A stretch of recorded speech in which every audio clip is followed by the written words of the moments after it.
Hey folks, welcome back to the channel. I know, so soon.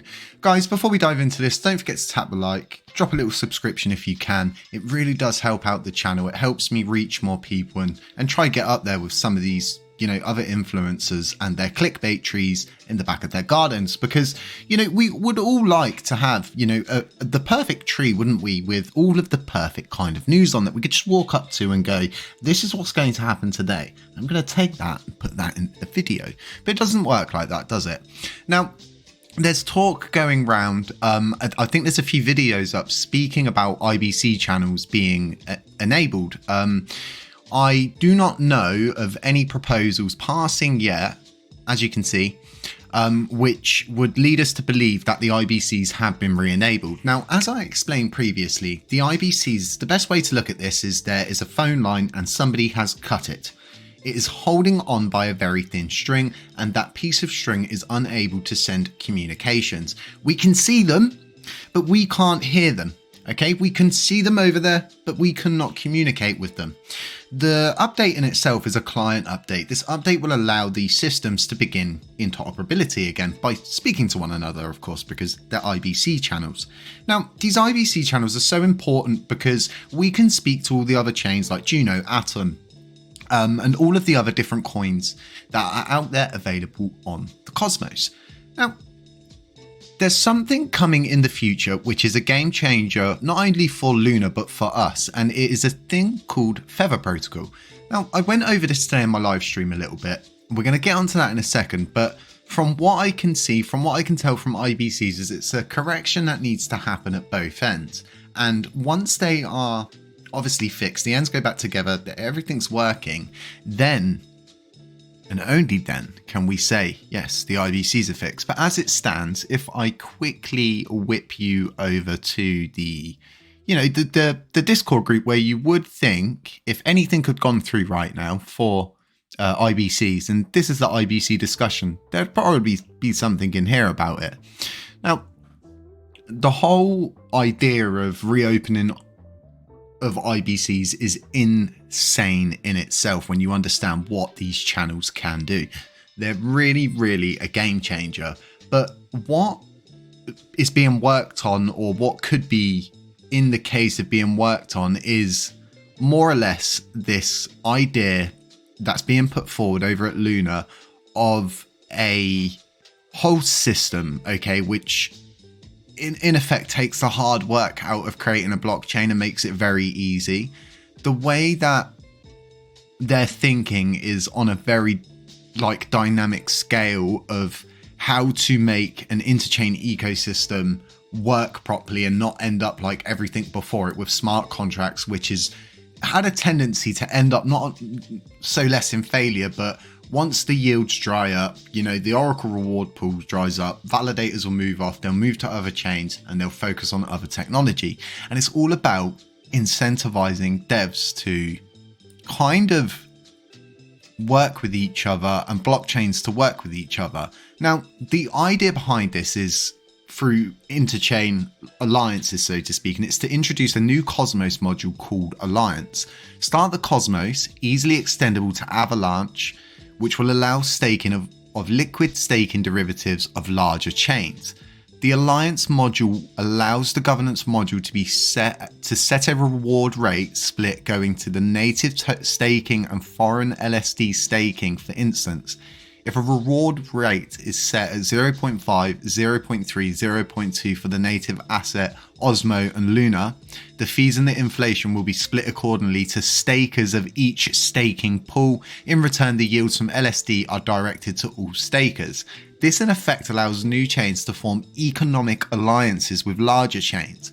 The native asset is made more stable with yields coming in from larger and more liquid assets. And holders of larger assets now have more avenues to generate staking yield. Hub assets now have more utility and zones are made more secure, less volatile. It's a win-win. And I honestly see this alliances module, the alliance module, as an absolute game changer, because it's what we've been talking about today in the live stream. This idea of not sitting there and turning our backs on one another, but actually going, we're stronger together. the technology they're creating over there is of great benefit to us. It's kind of like during the Cold War era, I guess, with the Russians and the Americans, you know, fighting for technology and all these different stuff, you know, this big arms race and stuff like that. It's kind of like this with blockchain. In fact, no, it is like this with blockchain. It's one big battle to provide the best thing that you can that could possibly take over Bitcoin's position.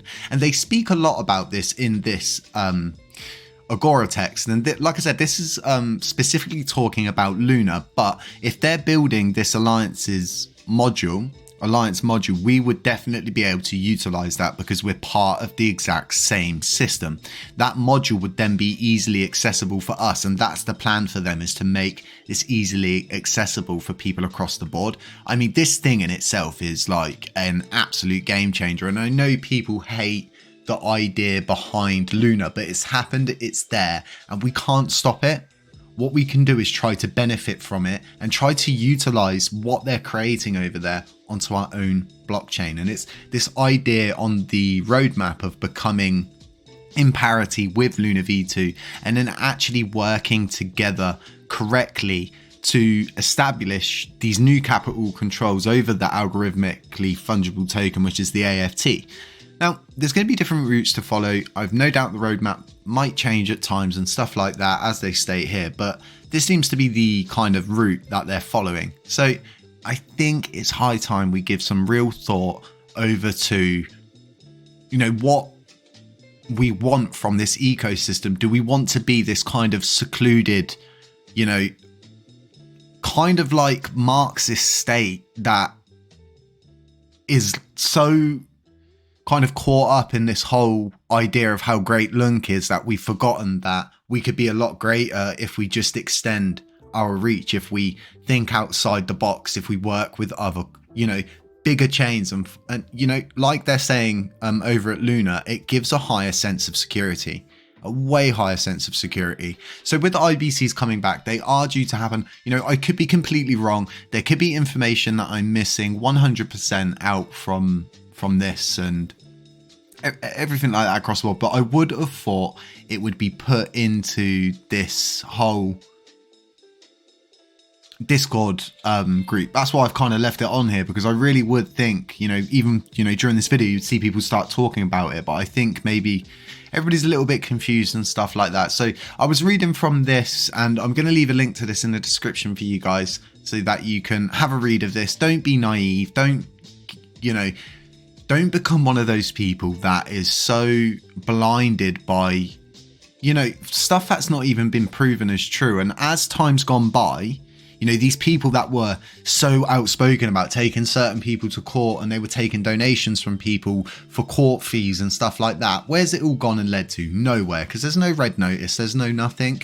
You know, I'm at this point now where there's this cool technology. You know, I met LUNC DAO, I met CFI and people like that along the way, and I've been picking up things from the start. And I've kind of always hinted at this, you know, idea that Luna's not so bad, and we do need to really start addressing this situation. I hope Terra Rebels start addressing this situation, because with $4.16 million worth of off-chain assets coming from Do Kwon himself, it's, you know, it's quite easy for people to just not question that, but then, you know, not want to actually work with the blockchain itself. So we kind of need to figure out where we stand with all of this. And if we are accepting money, then we may as well start, you know, utilizing the system over there itself and seeing how we can learn and benefit from that.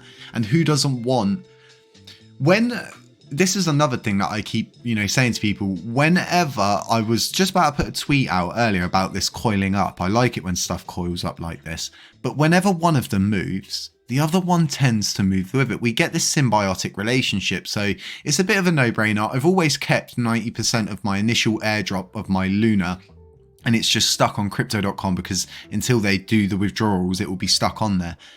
Yeah, I know I could sell it, you know, go buy it on another exchange, but, you know, I feel like I'm losing out, which I am, because of the crazy fees on the exchanges.